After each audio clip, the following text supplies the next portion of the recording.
Bonjour et bienvenue sur Testcars et merci pour le cap des 2 millions de vues atteints sur YouTube.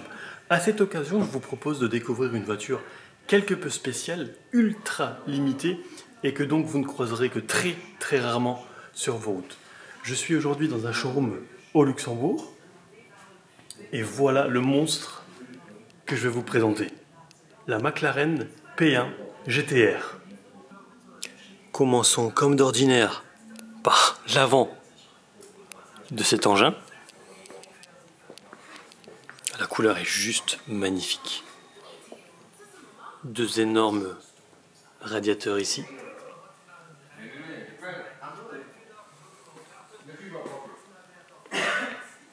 Allez.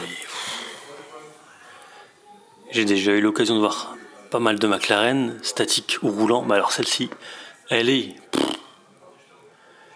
vient du département MSO pour McLaren Special Opération, donc c'est fait sur mesure à la demande du client.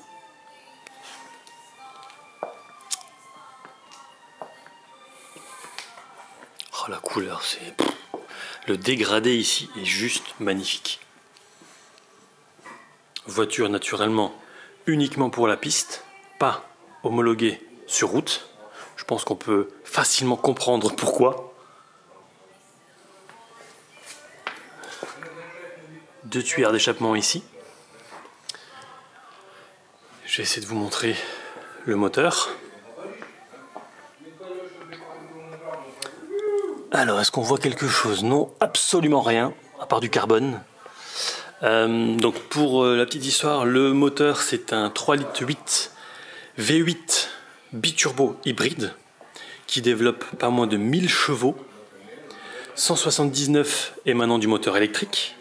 Alors en chiffres, c'est très simple, le 0 à 100 en 2 secondes 4, vitesse max 362 km/h. La P1 GT-R faisant moins de 1300 kg. Alors en plus d'être, je trouve vraiment magnifique, elle est, comme je vous le disais, ultra limitée, puisqu'il n'y en a que 38 exemplaires au monde. Voilà maintenant l'intérieur. C'est épuré au possible, naturellement. Le siège tout en carbone fait sur mesure pour le client. Le volant se démonte. Du carbone partout. Pour vraiment alléger au maximum. Alors pour l'ouvrir, on passe le doigt à l'intérieur, on lève avec le petit badge ici, c'est le châssis 004. Donc l'une des premières à être sortie de l'usine de Woking. Et je pense que je vais aller poser l'appareil photo en face pour essayer de m'installer à bord. Ça va pas être simple, mais je vais essayer.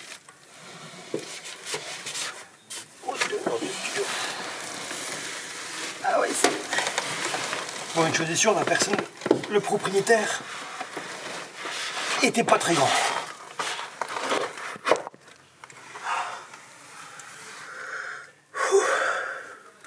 Je suis dedans, le plus dur je pense ça va être de s'extraire de ce véhicule.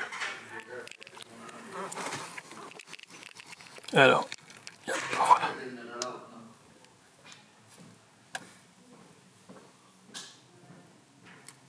Voilà le volant. En fait, comme ça on voit absolument rien de l'instrumentation qui est là-bas. On voit juste le volant. Régulateur, non pas régulateur, cancel, résume 7, si peut-être le régulateur de vitesse. Ici pour lever le véhicule, parce qu'évidemment vu la hauteur de caisse, les dodanes on oublie, enfin les dodanes, en même temps il n'y a pas de dodanes sur circuit. Les clignotants, c'est ultra fin. Les petites ouïes de ventilation ici.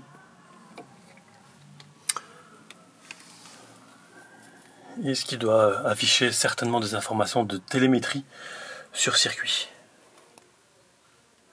Voilà. a également une caméra là. Et j'ai vu qu'il y en avait une autre à l'arrière. Ah oui, même dedans. Il y en a une autre juste ici. Je vais essayer de vous montrer.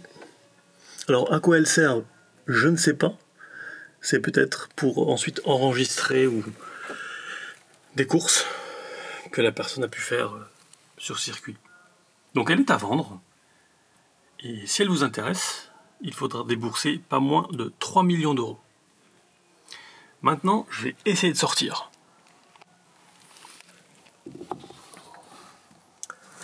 On va voir comment ça se passe.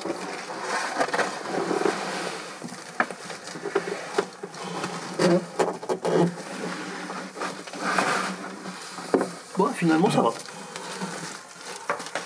Pour mémoire, j'avais eu beaucoup plus de mal dans une Lotus Exige 350 Sport.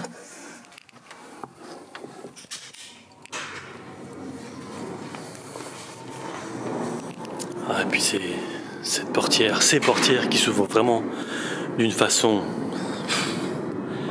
si originale.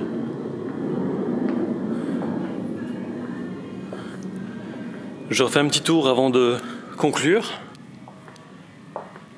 Petit détail également, il faut à peu près 10 minutes pour mettre en route la bête. Et voilà l'autre caméra, la troisième caméra dont je vous parlais il y a un instant.